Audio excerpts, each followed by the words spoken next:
Selamat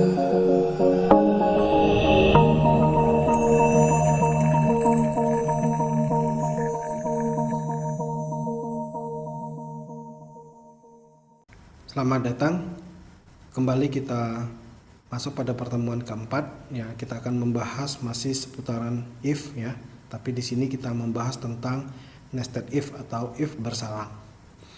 Nah, di sini ada contoh dari program ya, listing program Borlansi, di mana yang pertama adalah ada sebuah variabel dengan nama angka, kemudian dengan tipe datanya integer.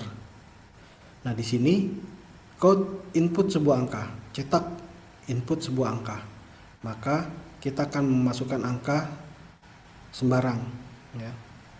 Nah, kemudian di dalamnya ada kondisi. Jika angkanya itu lebih besar dari 5, maka dia akan cetak angka yang diinput lebih besar dari 5. Jika enggak, else if, ada kondisi lagi di dalamnya. Angka kurang dari 5, maka yang akan dicetak adalah angka yang diinput itu kurang dari 5. Selain itu ya, maka dia akan cetak angka yang diinput sama dengan 5 ya. Code selesai, get. Nah, kita akan lihat bentuk programnya di sini ya. Nah, di sini kita jalankan programnya. Kita masukkan angka. Saya masukkan angka 5. Nah, kita lihat hasilnya adalah angka yang diinput sama dengan 5. Karena kenapa? Yang pertama kita lihat kondisinya. Angka lebih besar dari 5, sementara kita masukkan angkanya itu 5. Artinya kondisi ini pasti bernilai salah ya. Kemudian dia lanjut ke else if. Dia lihat kondisi ini angka lebih kecil dari 5. Pada saat dia lihat compilernya membaca ya bahwa variabelnya itu 5, artinya kondisi ini juga salah. Nah, oleh sebab itu dia cari lagi kondisi yang lain. Nah, di sini ada kondisi terakhir ya, berarti ini yang benar. Code angka yang diinput sama dengan 5, makanya dia akan mencetak yang di bawah. Karena kenapa? Kondisi yang pertama dan kondisi yang kedua di dalam nested if itu kondisinya bernilai salah, maka dia cetak yang ini ya, seperti itu. Nah, sebaliknya, kalau misalkan saya memasukkan nilainya itu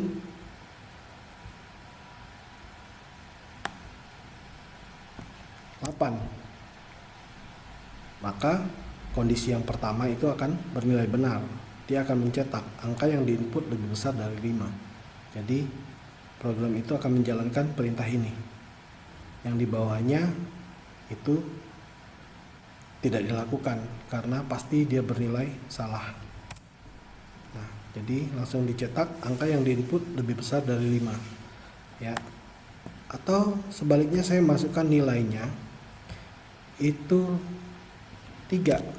Artinya bahwa kondisi ini dia lebih kecil dari 5, maka yang di kondisi yang benar adalah yang ada di sini. Dia akan mencetak angka yang diinput lebih besar dari 5. Nah, kalau kita jalankan program ini ya, maka angka yang diinput adalah lebih besar dari 5. Nah, itu adalah contoh sederhana dari kita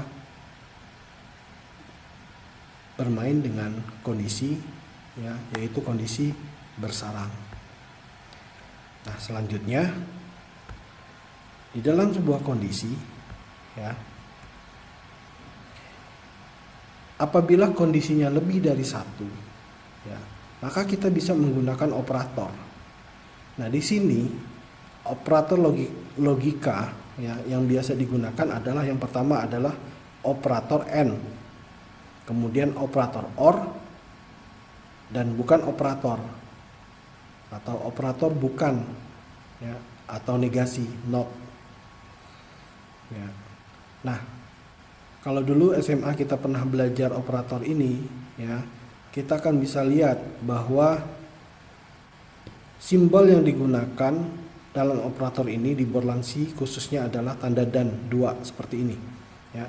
Nah, kembali lagi pada saat kita belajar waktu di SMA, ya, kita menggunakan operator AND ini. Kalau kondisinya bernilai benar dua-duanya, maka hasilnya akan benar. Kalau salah satunya salah, maka nilainya salah, ya. Dengan kata lain bahwa operator AND itu kondisinya semuanya harus bernilai benar. Jika ada salah satu yang salah, maka kondisinya akan bernilai salah. Nah, begitu juga sebaliknya.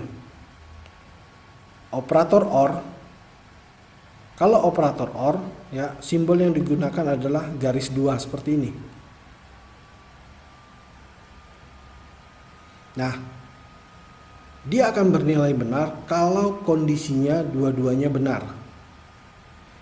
Jika ada satu yang salah, ya, maka kondisinya pun masih bernilai benar, hasil operator logikanya. Jadi kondisinya hasil akan menjadi salah apabila kondisi yang pertama dan kondisi yang kedua itu dia bernilai salah. Nah, seperti apa contohnya? Kita lihat di sini, ya. Contohnya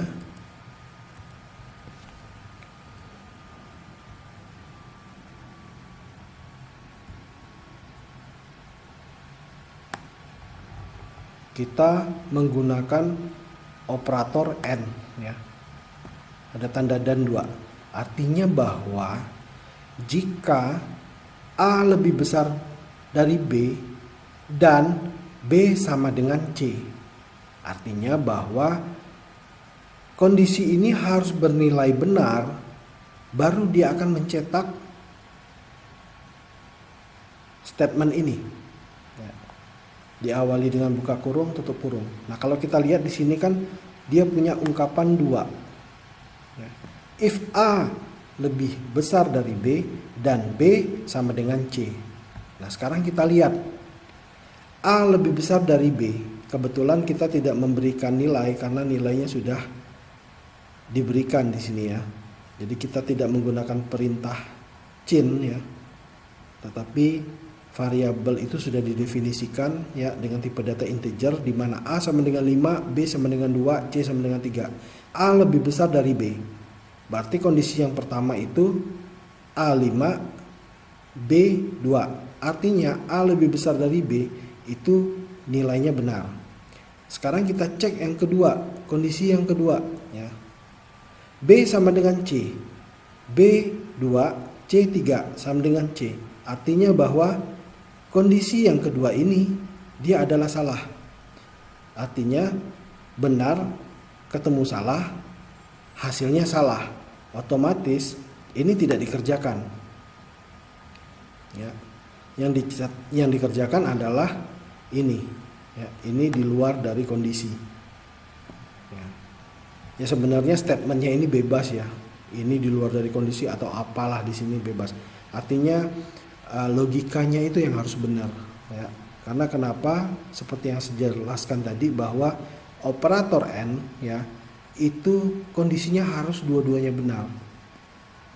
Kalau ada salah satu yang salah, maka dia bernilai salah.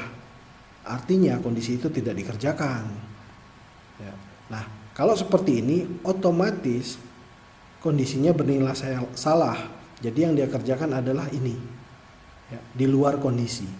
Kalau kita jalankan, yang dicetak adalah ini di luar kondisi, ya. Jadi yang ini yang dicetak.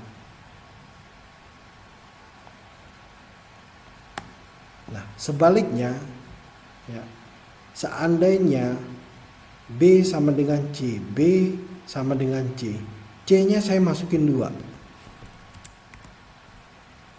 Kita lihat kondisi yang pertama, A lebih besar dari B, A5, B2, benar. Sekarang B sama dengan C, 2 sama dengan 2, kondisi yang kedua juga benar. Nah, kalau dua-duanya benar, maka statement ini akan dikerjakan. Ya. Kalau kita jalankan, nah, kondisi ini dikerjakan, kemudian ini di luar kondisi. Karena kenapa? Ini ada di luar dari if, seperti itu.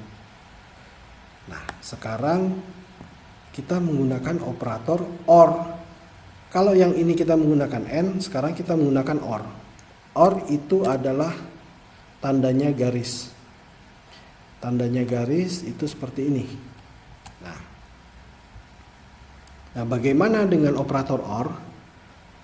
Ya, A lebih besar dari B, benar. B sama dengan C, benar. Kalau dua-duanya benar, dia kerjakan. Ya, seperti ini hasilnya. Nah,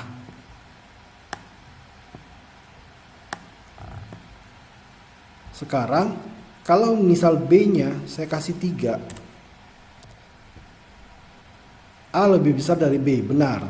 B sama dengan C, salah. Benar ketemu salah, maka hasilnya benar untuk operator OR. Ya, berbeda dengan AND tadi. Kalau AND salah satunya benar, dia bernilai salah. Tetapi kalau untuk operator OR, salah satunya benar, dia bernilai benar.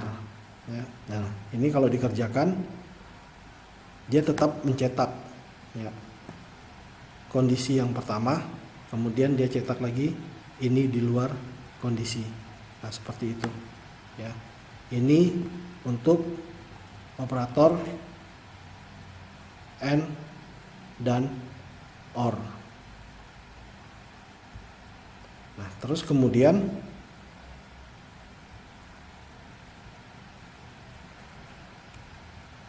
yang terakhir adalah simbol negasi atau operator not, di mana jika ungkapannya itu dia benar, maka hasilnya itu akan salah. Ya, negasi soalnya. Nah, terus kemudian jika ungkapan kondisi satunya bernilai salah, maka hasilnya bernilai benar. Ya, demikian pembahasan saya mengenai if, ya. Baik itu if bersarang, kemudian if yang menggunakan operator, ya. Nah, kemudian untuk minggu depannya saya akan memberikan soal-soal yang akan Anda kerjakan. Demikian presentasi dari saya pada hari ini. Terima kasih atas perhatiannya. Salam budi luhur.